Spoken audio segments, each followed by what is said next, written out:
Hello, everyone. Welcome to It's Sybil. I am Sybil Wilkes, and everybody's doing their own little thing, except Quentin is just kind of Yeah. looking at us going, I don't know what the hell that is they're doing. Hi, everybody. It's Sybil. I am Sybil Wilkes, and Myra J is with us today. Kwyn Townsend Riley is here, as well as Stephen Grant Hill. How is everyone? Let's start with you, Myra. How you doing? I am doing absolutely fabulous, and I hope everyone else is as well. Ooh, fabulous. Oh, fabulous. All right, then. Mhm. That sounds like somebody who's got a good weekend planned. Hey, young Quinn, how are you?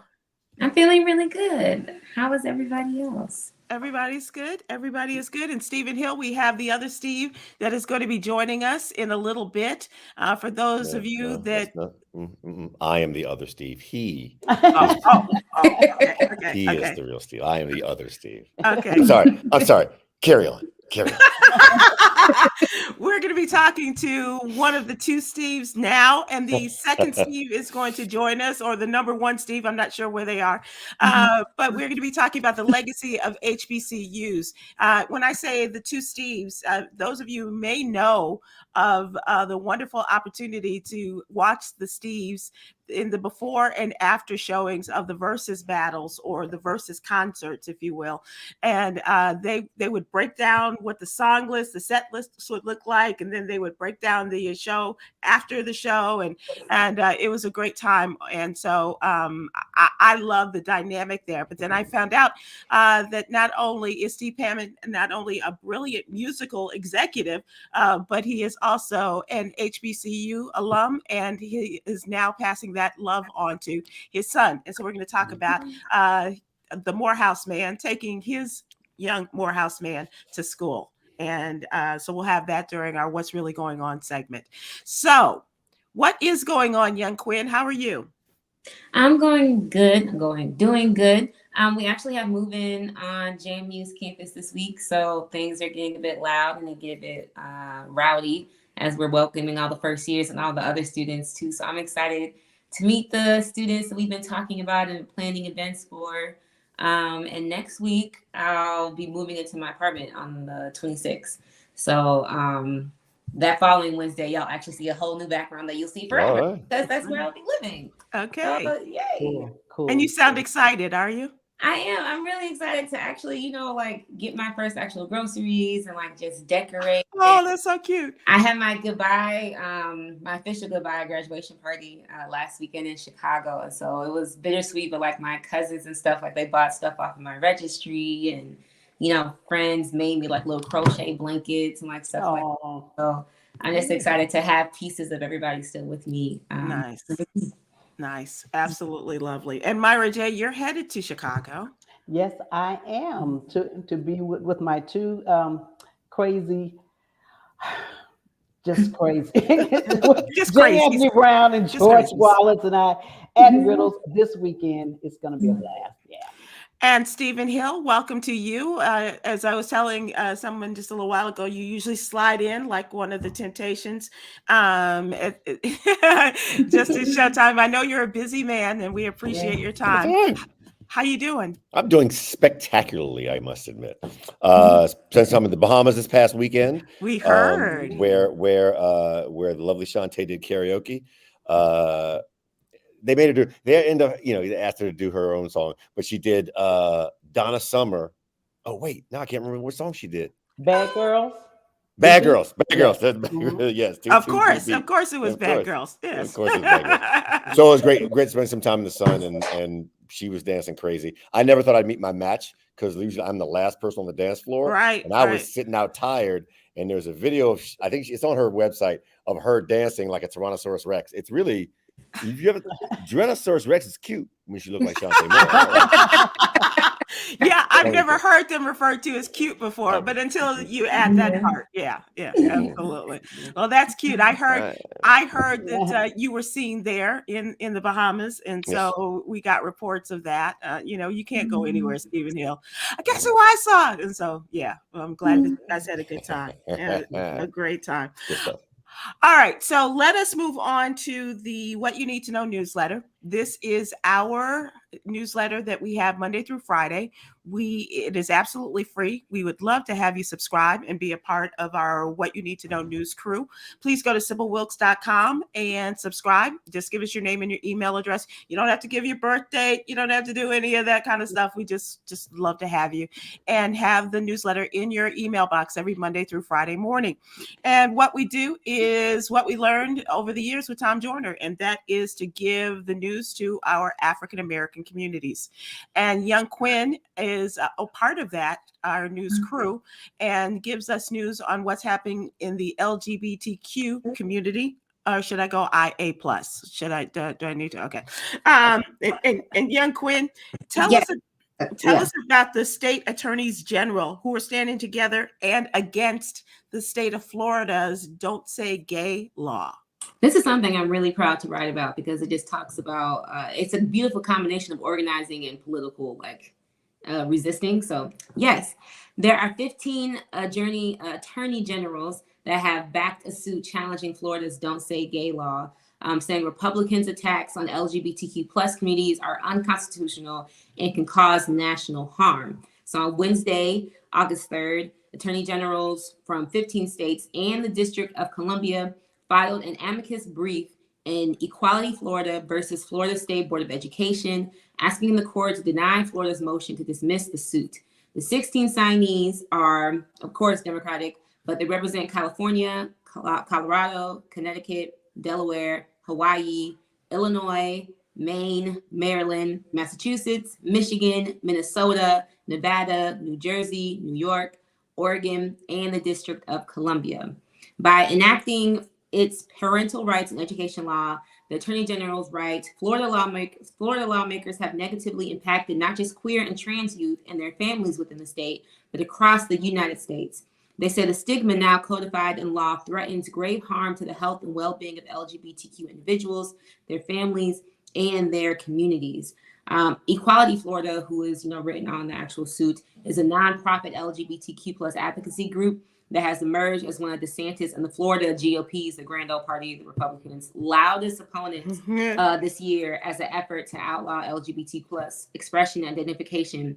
The lawsuit originally did include DeSantis himself as a defendant, but charges against the governor were dismissed in July. So this is the one that's moving forward. So is there a law about filing suit against the governor? Is that why he was removed from the suit, or I couldn't find? Or did he just remove himself? I was hoping you or Stephen would tell me how that actually legally works, or I was going to ask Ashley because I have no idea in terms of checks and balances how that actually works. So I was very curious as to why they just didn't come for him and instead the whole Florida.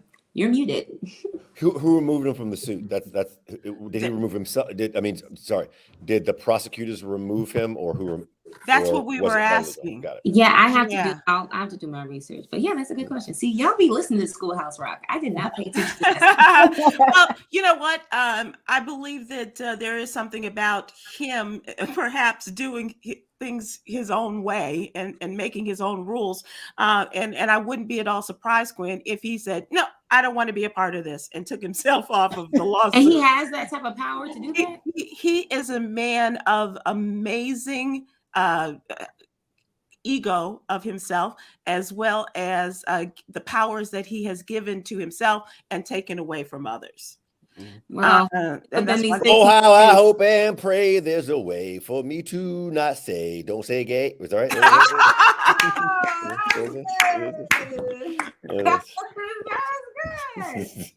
You deserve a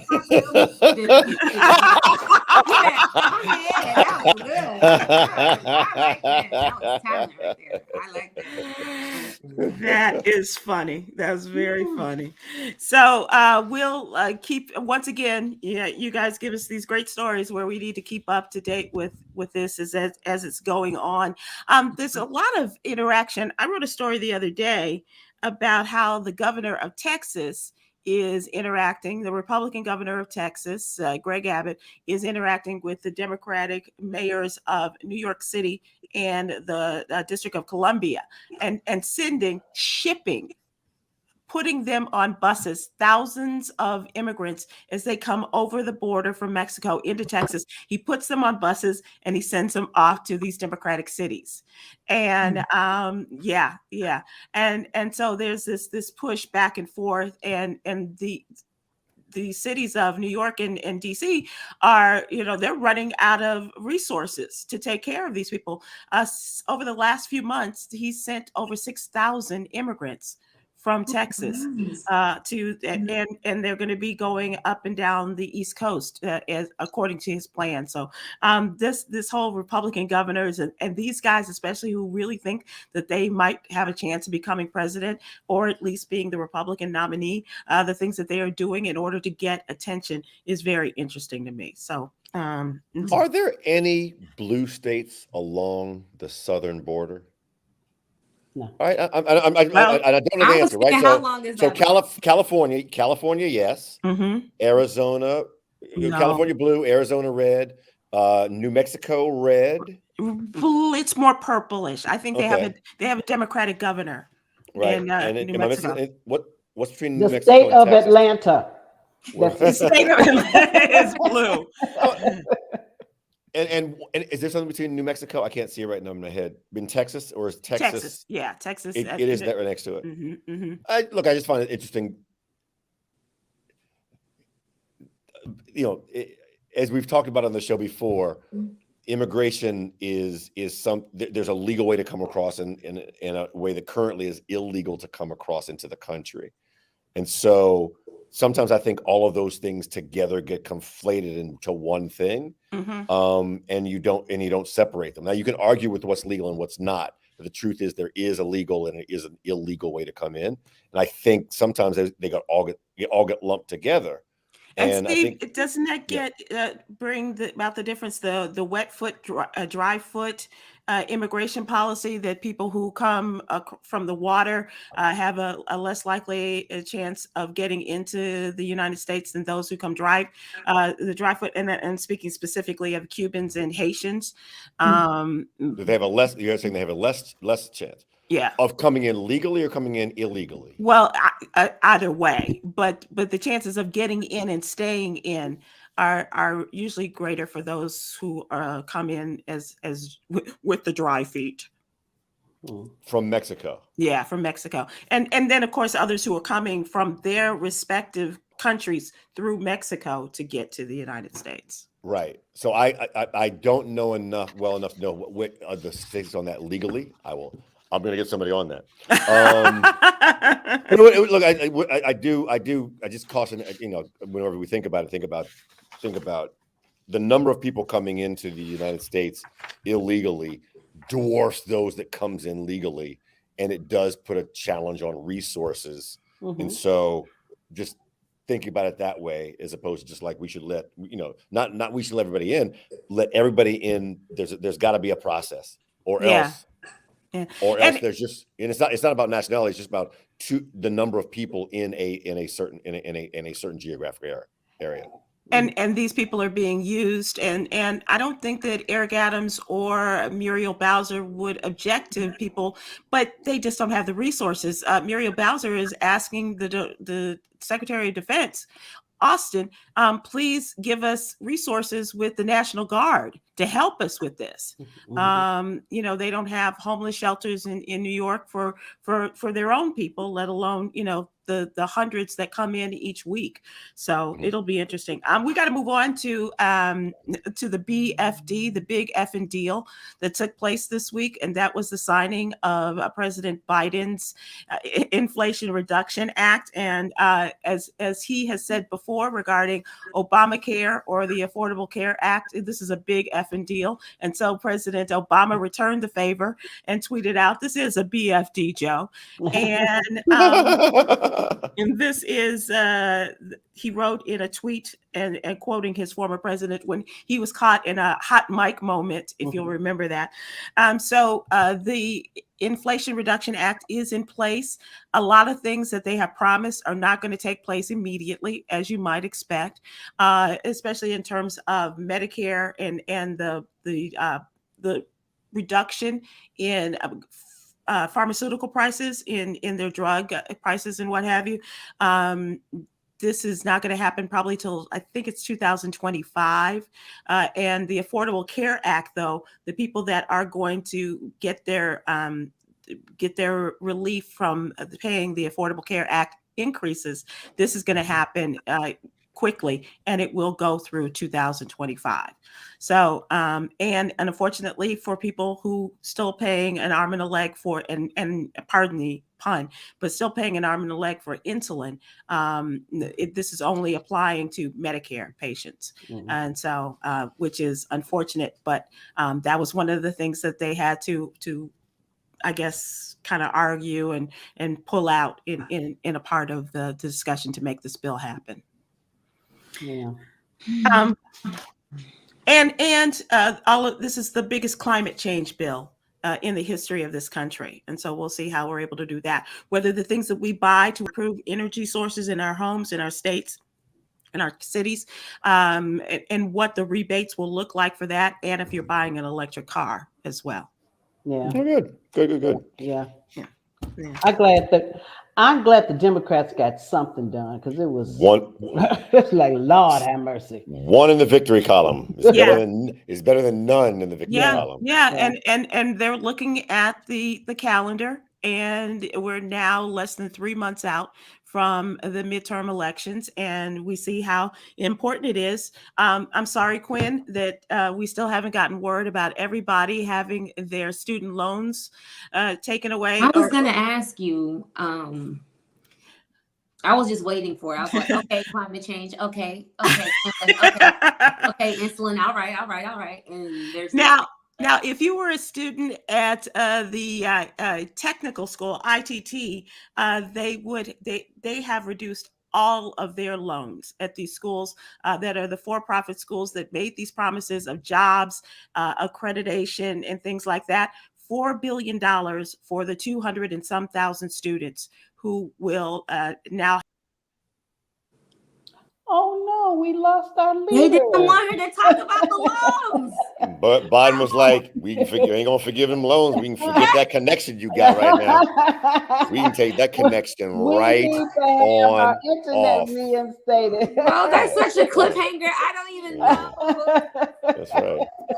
That was something, but no. I am glad they got something done there. There she is. I don't know what happened either. It's just like, oh, something went wrong. And I that's think what happened with the I think the Big Brother thing is real. Talking about the student loans, right? They don't want the people free. Well, we do, and that's why we're keeping an eye on this for you and for all the others that, and some probably even my age, that are still paying off their student loans. So we'll keep an eye out for that. I do want you to check out our HBCU corner. This story is about families that are headed back to our HBCUs, and of course, stay tuned as we talk about this during our What's Really Going On segment, as well as the Black and Missing segment. You know how we do like to talk about that. And this is a situation in which a young woman, and I believe I hate not being able to pronounce people's names, but Alania Lenoir, missing since the 30th of July from Atlanta. And she is a beautiful young woman with light skin, black hair, brown eyes. And she has been, according to her mom, she was last seen at the Peachtree Midtown Apartments located at 1660 Peachtree Street Northeast in Atlanta. Her mom said that she and a girlfriend went out and met a couple of guys, and she has not been seen or heard from since. If you do know, or if you go and take a look at her photo and you recognize this young woman, you may have seen her in the last several weeks, please go to the Black and Missing Foundation and give them a heads up as to where you may have seen her. And let's try to bring Alania back home to her family. And that is a great thing that we try to do as well, because we know that Black people that go missing do not get the kind of TV time and FaceTime as the others do, and so the majority. So we do try to do that, working with the wonderful Black and Missing people. So thank you. All right. So let's move to our what's really going on. And as I mentioned, we have a special guest today. And as I also said, depending on your placement, Steve goes first or Steve goes first. I'm not sure, but definitely we are going to be talking about the HBCU legacy, the legacy of historically Black colleges and universities. So our very special guest, and Yolanda, if we can bring Steve Hammond up. You may know him. And look at it. Nice shirt. Nice way to we listen. We had to. We had to. You know, I wasn't going to resist. You know what I'm saying? No, you should not. You should not. I'm glad you did. Listen. So for people who are watching and saying, where do I know that face? Where do I know that voice? You may know him and love him as a member of the Two Steves, along with our own Stephen Hill. They are the guys who gave us great commentary, insight, and entertainment before and after past versus battles or the shows. And he is a business, entertainment, and sports exec, a Morehouse man. Steve Hammond knows a thing or two about homecomings. See what I did there? Okay. Well, we're going to do that for another YouTube channel. I think I thought I was coming into a different one. Steve, you set me up. It's all good. And Steve, you took your Steve to Morehouse and just returned from dropping your son off for his freshman year at Morehouse. Yep. How great is that? Welcome and thanks so much for joining us. Absolutely. Thank you for having me. It's wonderful. I mean, I've been a huge fan. I'm usually stalking in the comments. I'm South Side of Chicago native myself. So, this is fantastic to be here. And anytime I could talk to my brother, Stephen Hill, whatever the subject is. Always. So Steve, let's get this out of the way. Yeah, absolutely. What high school in Chicago? Kenwood. I went to Kenwood Academy. There you go. I went to Kenwood. In fact, I was just there this past weekend for the all class picnic, and I had my reunion. I won't tell you what year, but let's just say it's been a few decades since I've been there. We just celebrated 10 years. All right. Well, I got about 25 on you, so you can do that math. It's all good. But listen, I'm not mad. Like I said, I grew up on 80th and Green, right off 79th and Orion. Went to school at Kenwood. Okay. Yeah, I was part of the 7 through 12 program, so I was a little bit accelerated. But Morehouse changed my life, so that's the great thing. That's what we want to talk about, because you really are passing on the HBCU legacy to your son. And how was that? First of all, how was it taking him down and to Atlanta and starting off his collegiate career? Yeah, well, I mean, to be very candid, it was a spiritual experience. I mean, one, I wasn't alone, right? His mom went to Spelman. Most of my good friends to this day, are Morehouse grads who came up with me, and their sons and daughters being down at the AUC. So it was a real pilgrimage. So part of it was both the excitement of his college journey, but also the nervousness of a little bit of deja vu, right? Almost if he went to another school, I think I would have had a more distant relationship. But there's, what I call the flashbacks and the flash forwards. You think about how many times, you could have went left and God spared you, and I hope that he grants him, not only the same blessings, but, be candid, the same grace. Because one of the things, particularly about Morehouse, is that you grow not only academically, but frankly, you grow into your manhood.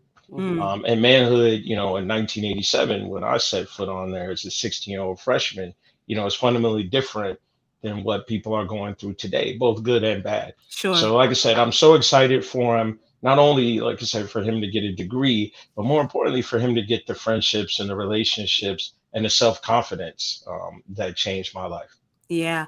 Was this a foregone conclusion that young Stephen was going to go to Morehouse? No, it was, listen, and he's probably going to kill me for saying this, publicly, but it was a roller coaster, not only, look, as you're raising, a young man, I have another son, too, as well as you're raising a young man in today's environment, particularly with, what I was into in terms of career, you just wonder. And so I never took anything for granted. I wanted him to get an education. Now, that being the case, Morehouse is not something that I've been, passive with. We're very active alum. There isn't a homecoming I don't go to. There isn't, with my fraternity brothers, there isn't something that I don't participate in. And so you always have that dream. And anybody who's graduated from Morehouse always has a dream of their son going to Morehouse. There's no need in lying. But I had a dream of him being the best he could be. It just so happened to coincide, frankly, with his friends wanting to go to Morehouse. Nice. Yeah. The smartest thing I ever did, which I did by accident, was homecoming right before the pandemic. I wanted to go down and I asked him to come with me, but I told him, bring a friend, bring one of your friends, and therefore you can hang out and it isn't such a burden, on hanging with me. And one of his good friends, his best friend, in fact, was headed to another college that I won't mention, and just said, hey, I just want to go for the trip, because homecoming is a blast regardless of your school affiliation. And I'm telling you, he was down there 24 hours. His friend Ronnie was down there 24 hours. And he came up to me, he said, Mr. Steve, do you think I could go to Morehouse? I said, absolutely. And so we made it happen. And Stevie was a year behind him, my son. And once Ronnie said he was going, and then we have some other friends, and it was children that have been blessed to go. And, Stevie was with that. So you're never a prophet in your own kingdom. I think awesome. It's really important to surround yourself, with others that are like-minded. And I think for my son, he just saw it was a wave. And, we can't help but acknowledge in the last 4 or 5 years, there's been a huge resurgence in the popularity of historically Black colleges. And I think Morehouse, I'm biased, but sets apart, because being historically Black is one thing, but being all male is another. Right. And I would tell you, go ahead, Steve. No, go ahead. Sorry. Yeah, no, because Stephen also has a connection to Morehouse, which I was going to drop it. He's going to drop it even before me. No, because the irony, of course, is that while your Steve is your biggest pride, this Steve right here is his father's biggest disappointment. My father's Morehouse class of 49, right? And he's been past probably about 40 years, and still to this day, I think he's still disappointed in me. I'll be honest. I can tell you. Here's the definition of rolling over his grave, like here. The way a grave in which it's going to sound like a joke. It's not a joke. A grave in which he is wearing a Morehouse sweater. Yeah, that's how connected my dad was to Morehouse. But my question to you around that was, Morehouse, I know you said you just want to make sure that Steve got an education. Yeah. How important was historical Black college important to him as he was looking at other colleges, or did he just focus on Morehouse? It was important to him. I will say that it was probably half of the schools he looked into were historically Black colleges, but I don't think it was as important to him as a specific experience. Morehouse is different, and everyone says that, but just tactically, when you're around, I mean, think about it. I was down there ritualistically. They brought in the freshmen, and they had roughly 600 African-American men. And that's a small class for Morehouse. My class was around 900. Where else are you going to get 900 young men from 16 to 20 experiencing something new for the first time that's positive in orientation? I mean, just to give you the math, and this is what I tell people all the time, you take a huge school like University of Texas, right? One of the biggest undergrad schools, University of Michigan, University of Illinois. They might have 20 to 40,000 undergrads. But when you look at their graduating class, they might be lucky if they graduate 100 Black men across all the degrees. Yeah.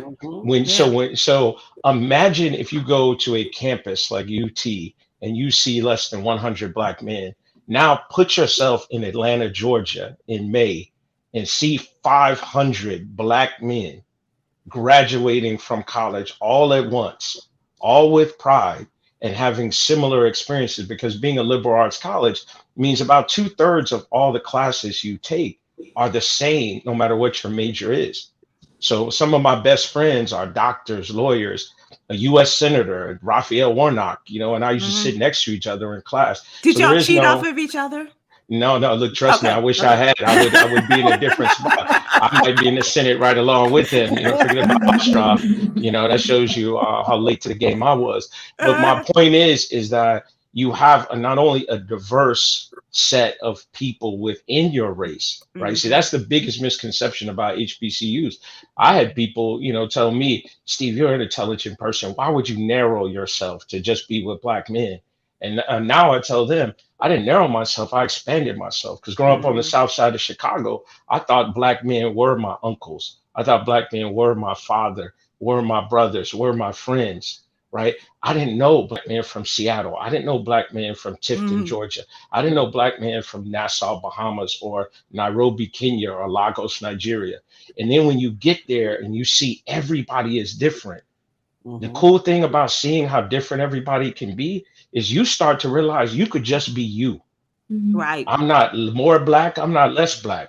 I'm not more masculine, I'm not less. And it's diversity within ourselves. And I tell people this is the biggest lesson that I learned from Morehouse. Everybody can be competent in something, but how confident you are is based on how much compassion you give out. So this whole notion about the talented 10th isn't an elite thing. It's a responsibility. Right. To whom much is given, much is deserved. And absolutely. And at the same token, we so pour out of black men the negativity. When you get to a place that makes sure it pours into you the positivity, brother, you can do it. Not only you can do it, you have to do it. If not you, whom? Yeah. Right. They used to tell us, look to our left, look to our right. Right. And you know, one or two of us wouldn't be there. Do you know what they told my son freshman week? They said, look to your left, look to your right. Make sure the person next to you graduates. Wow. Yeah. That's what I'm saying. We can elevate, we can do whatever we want to do.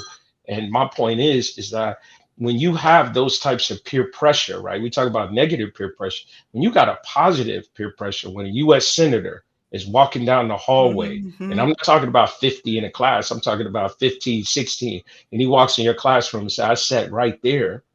What's your problem? Right. Steve, you've given us a lot to think about, and I just want to give a shout out to a Spelman woman who just took her son down to Morehouse to begin his freshman year, our own Cherie White, and with the newsletter Black and Fit, and as well as our Erica Campbell that I work with at radio. She just took her daughter down to Spelman, and then Brad Pitt's Yeah, well, you know, it's funny. So it's interesting. So I saw Angelina Jolie down there, and you know, I mean, look, you know, Morehouse and Spelman don't have a dearth of famous people who send their children. I went to, you know, we won't get into what people think about him now, but look, Mr. Cosby used to visit our dorm all the time because Ennis was my dorm mate and one of my best friends. You know, rest in peace. You know, to him. And so that again goes back to the diversity. You know, we had people that, you know what, at the end of the day, all they had was the clothes on their back, and we had to give them Morehouse t-shirts to wear. Then I had other people, you know, who were richer than you could imagine. But when you put everybody in that crucible and everybody has same struggles, right? Because that's what it is. They put you in a situation where they tear you down and then they build you back up. Those 4 years actually helped me the next 40. And that's why I told my son, I said, look, you know, I want you to do well, but play the game for you to be around 40 years. You know, assume you're going to know this person for 20 years. Now, does Tuesday in the dorm really matter? Yeah. Now, who gets in front of who in the cafeteria line doesn't really matter. Because it's those little things. And I mentioned that, you know, I go on and on. But like I said, you know, one of the things why I really, really love what Raphael is doing, you know, Senator Warnock, is because he really is like that. Like people, you know, that's not somebody who just all of a sudden became senatorial. You know, Raphael was in chapel. I mean, the thing about Morehouse is that, you know, most people don't know, but 2 days out of the week, all freshmen have to go to church. The third day is Sunday. That's optional. Wow. Right. Wow. You know, every class has to go once, and we call it convocation. So again, you're in there with, you know, a few thousand young Black men, and you have to hear from Black men and women a positive message. You have to. And so those are little things. Like I said, you know, when I see you guys, I'm not surprised about, you know, Black achievement and Black beauty. You get indoctrinated to it. You accept it. And when it's not around, that's when you get nervous. I see so many of my successful Black peers, they're nervous around other successful Black people. And that's a shame. Yeah, that is. Steve, we are running out of time, but Yeah. I do want to thank you, and I would like to hear more about the journey of young Steve as this goes on, and we're going to invite others who had the same experience. As I said, Cherie took her son she's a Spelman grad, and took her son down to Morehouse, and others. Cousin Cedric, who took his son to Prairie View, and folks like that. So we're going to continue this conversation, and I thank you for starting us off and I with thank great you. words. Thank you, and I thank you for everything. And I'm going to go back to stalking you guys in the chat. You don't have to stalk. You're welcome. So we're just not going to talk about it. We're just not going to talk about it. What's that? What's that? All right, never mind. Time to go. Bye to go. I got to go. Very good. Very good. Very good. Very good. Is it? Invite me on after Cabo. That's all I have to say. Invite me on after Cabo. I might have some inside, information on my other Steve. We're just not going to talk about it. Okay, I gotta go. I gotta very go. So we do have to go. Steve, we'll see you in Cabo, and take care, everybody. All right. We Bye-bye. appreciate I love it. you, buddy. I love you. Stephen Can Hill. I- Stephen That was Hill. wonderful. Okay, I'm sorry. So, Myra, I wanted to ask you, because you did send your son to an HBCU. Did you have, and like me and like Kwyn, you went to a PWI. Did you have that sense of wanting to extend that to your son? I really did. I wanted him to have the experience of going to an HBCU. I didn't go. He really wanted to go to UCLA, but his grades just didn't make it unless he was talking about University of Compton, located on Alameda. Some other school. No, we weren't going to go to that UCLA, but I sent him there, and let me just put it this way: I was disappointed that he didn't graduate from an HBCU. College isn't for everyone. And as a college graduate, it took me a while to accept that, because I graduated from college. So you just assume, everybody I love is going to graduate from college if I can help it. He still enjoyed the experience.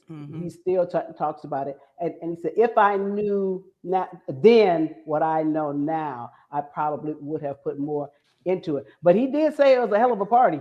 Yeah, I bet that's true. I bet that's true. Yeah. All right, so let's talk trending topics. And while we have you up here, Myra, let's talk about your comedy dates. And as we mentioned, you will be going to Chicago this weekend, Friday and Saturday. Friday and Saturday, George Wallace, J. Anthony Brown, and myself at Riddles, 2 shows on Friday and Saturday. Labor Day weekend, we're in Birmingham at the Stardome. And then 2 weeks later, in the middle of September, we're at Chuckles in Memphis. So come on and get your ha-ha on. Life is too short. We got to laugh about it. We got some stuff to talk about, y'all. Okay. And if just our my just listening in on the text chain is any indication, they got something for your ass. Stephen Hill, where's your Songbird headed next? On August 24th, I believe, is the week from today. Detroit, get ready. She's at the Aretha Franklin Theater, and so I'm gonna have to miss that show, and I'm not happy about that. But J.O. Biscuit, what are you gonna do? So I'm looking. Look, I think it's gonna be it's gonna be a fantastic show. She is on a stride right now. It's been wonderful to watch. I'm gonna start gushing. Y'all, shut up. But yes, Detroit, get ready. Buy your tickets if you don't have them already. If there's some available, who knows? Oh, there you go. Young Kwyn, you are going to be performing on the 20th of August in DC. Yes, for So Far DC. There still are some tickets available today when you go on So Far Sounds. I posted the link on my Facebook and on my Instagram, so go ahead and check that out. Awesome. And then people will be like this. Yes. Yeah. Come get 20th of August. Wait, is this the new thing? Is this the new thing, or is this? What's this? That's jazz hands, right? No. It's applause. I believe it started in the hearing impaired community, right? But it's moved out. It's moved out of that. Applause. Yes, for applause. Yeah. But we're talking about for poetry. I was asking. I didn't know if this made it way to poetry as well. Yeah, you gotta get jazzy, man. Gotta get with it. Oh wait. Oh, now I got it. Wow. Oh, Oh, I'm saying, oh. Oh, he's just showing off now. Yeah, he is. Yeah, he is. Well, cool. So Myra J, Shantae Moore, and young Kwyn Townsend Riley on stage. So check them out. Check them out. Speaking of on stage, Myra, what's the latest with the gentleman running for the United States Senate and and the debates? Is there going to be a debate? Because I haven't heard a confirmation on the debate thing. I just keep looking at these campaign ads where they've said Herschel Walker has said he was an FBI agent. He worked with the cop kind of. He was a Power Ranger, a unicorn. You just name it. This man, just anything will come out of his mouth. I'm just like, make it stop. Make it stop. And the fact that they are saying that this race is close, that's what's scary to me. That's what is so scary. So to answer your question, no confirmation yet on a debate, even though he keeps saying, I'll debate anytime, any place, anywhere. But he won't. No, probably because he's too busy putting on his cape going out fighting crime. So the last thing I had, Myra, is that they have both dug in their heels regarding which television station will broadcast this one debate. And the one debate that Herschel Walker has agreed to is the one where they provide the questions ahead of time. Have you heard that? No, I have not, but I definitely believe it. They're providing the questions, and I believe he'll also have flashcards. Wow, it's crazy. It's crazy. Also, speaking of Chicago, as we have been for much of this afternoon, the R. Kelly opening statements made in the R. Kelly case, and this happened today. This is the child pornography case from 2008 was front and center during the opening statements in the Chicago trial. Something his attorney claims is a witch hunt. Prosecutors kicked things off in front of the jury, saying the defendant, Robert Kelly, had sex with multiple children. He made videotapes of himself having sex with children, while also pointing at two co-defendants, ex-associates of Kelly's, whom they claim knew about it while it was going on, and allegedly helped keep things quiet. And this was a part of the discussion. So obviously the videotape, some outtakes from the videotapes are going to be presented to the jury. Any thoughts on that, Kwyn? I know that this is we talked about Kenwood and people who were in that area who, were a part of this situation with R. Kelly.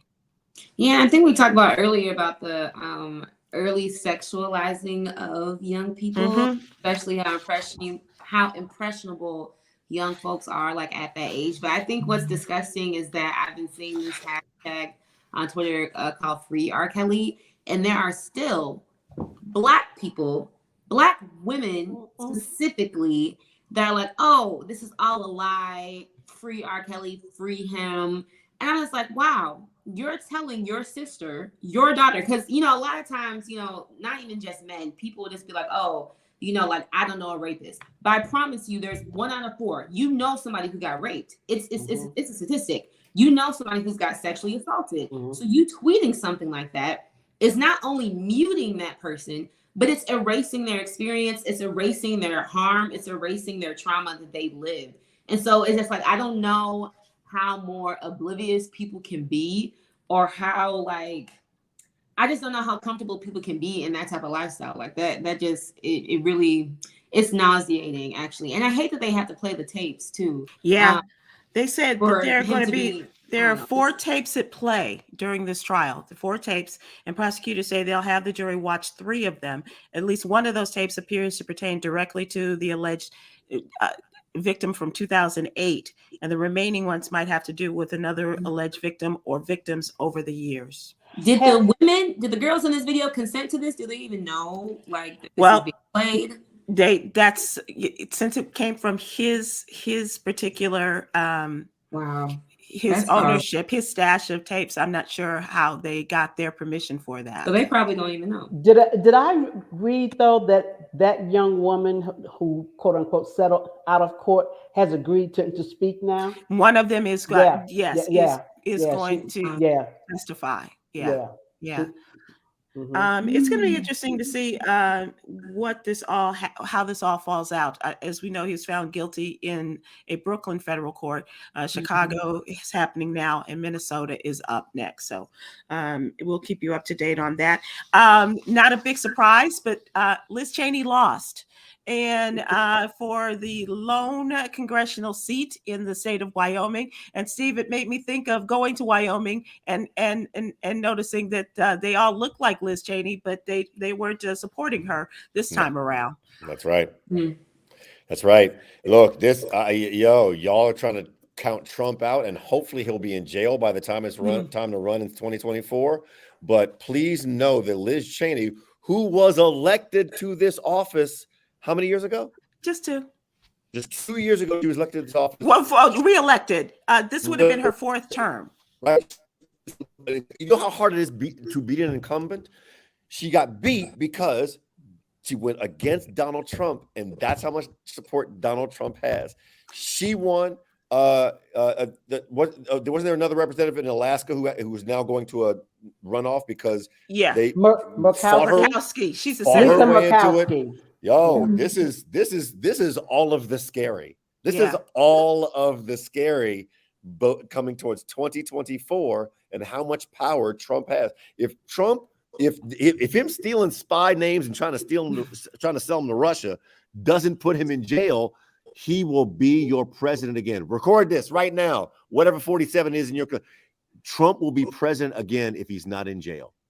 Because the other thing which we have to be so aware of, the midterm elections coming up, they are putting people in place who are pro-Trumpers who will be in charge of the election in their state. And they're already saying that if our person doesn't win, then they cheated, which is already setting up to say. Which is what they did in 20. Yep. They set it up then, and they're carrying it through now. So please vote in these midterms. It's very important. This is really, I know we say it, and I admittedly say this is the most important vote in our lifetime, but I promise you, I ain't lying this time.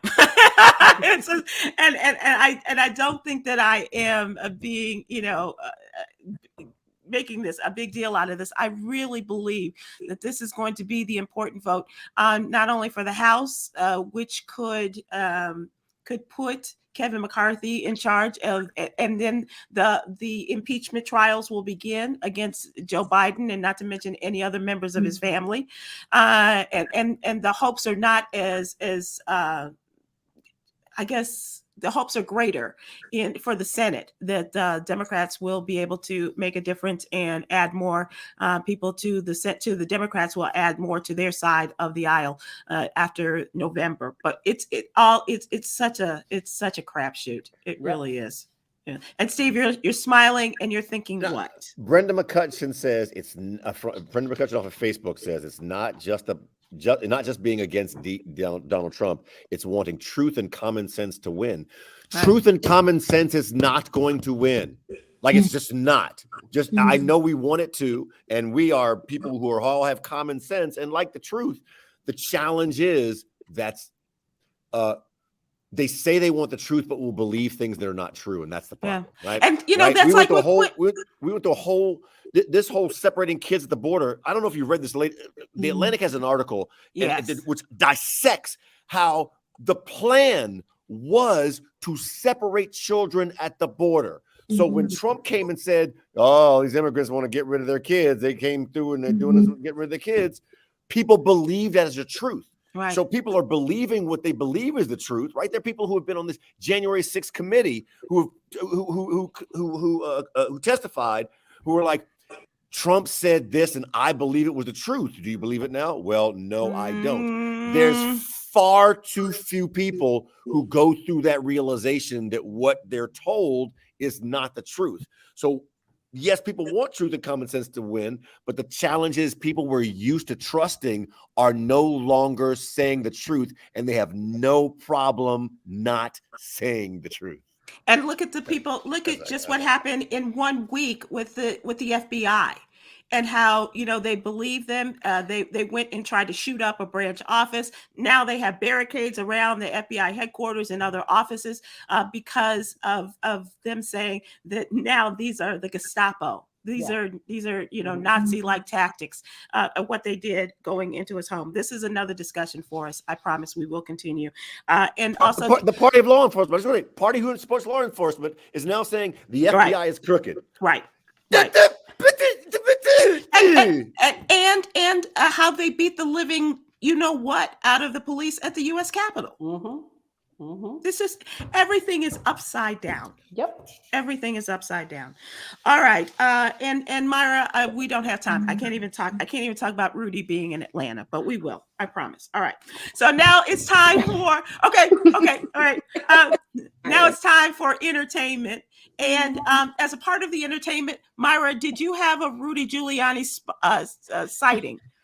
No, I did not, but I did see something that looked like an oil slick going down Peachtree. So maybe that was him. Oh my gosh. I tell you that it's crazy. It's crazy. Rudy Giuliani spent 6 hours before a grand jury. I'm not sure how many times he pleaded the fifth, but we will we'll find out. More fifths than in the liquor store. and probably I like that. That's good. Yeah. I like that. Absolutely. LeBron James is living on easier street. Not that he's been through any difficult times lately. He has just signed a 2-year, $97.1 million extension with the Lakers. And he's and get this, he's one step closer to being teammates with his son, Bronny. Wow. This deal will take him through the 23-24 season, which will make him a free agent when his son becomes eligible for the draft. And there's a lot of talk. His son is going to be a senior this year in high school. And is he going to go straight into the NBA, or is he going to go to college in Oregon and Nike and all of that kind of stuff? A lot of discussion about this, but he has not shied away from his dream of playing alongside his oldest son, and has mentioned it several times and made it his intentions crystal clear. Yeah. And so we'll see what happens. What do you think, Steve? You can't go. I believe they changed the rules so you can't go straight from high school to NBA anymore. Right. So he's got to do at least 1 year. At least 1 year. And then look, I think it's one of the coolest things in the world, right? I love the way that LeBron and some other people have played the NBA. Back when LeBron went to Miami. When LeBron went to Miami, he went to learn how to he was a great player. He learned how to be a captain and a leader. He learned how to be a leader under Dwayne Wade. Mm-hmm. That's what he went to Miami for. And he and Bosh, they all agreed that they, and they played the NBA and like, okay, we're gonna make this super team. And now that in fact he's playing the NBA again, like, hey, I want to play with my son. So here's how I'm making my contract to do so. I applaud anytime something like that happens. I would like it if he had taken a pay cut, but no, I don't want to mess with the man's money. But I like it too. All he has to do, I just would take a pay cut to pay off Kwyn's student loans. Honestly, Steve, when you see him around the basketball court, please tell him about Kwyn, and she needs a little scratch to pay off those loans. Okay. By the way, let's be clear. One game's salary would likely pay off all of Kwyn's loans, I think, and her future schooling. Right. And not to mention some kids that come along. I'm just saying. Okay. So we'll see what happens. But and you're absolutely right. His son cannot do what he did, which is go from high school to the professional. Yep. The NCAA is like, no, and we need some of this. So you guys, this has been great. I thank you all so much for your time, and I appreciate you. I hope you have a wonderful weekend, and we will close out with our daily inspiration, Yogi's Jewel. So wisdom comes from being open-minded. Inhale open-mindedness. Exhale close-mindedness.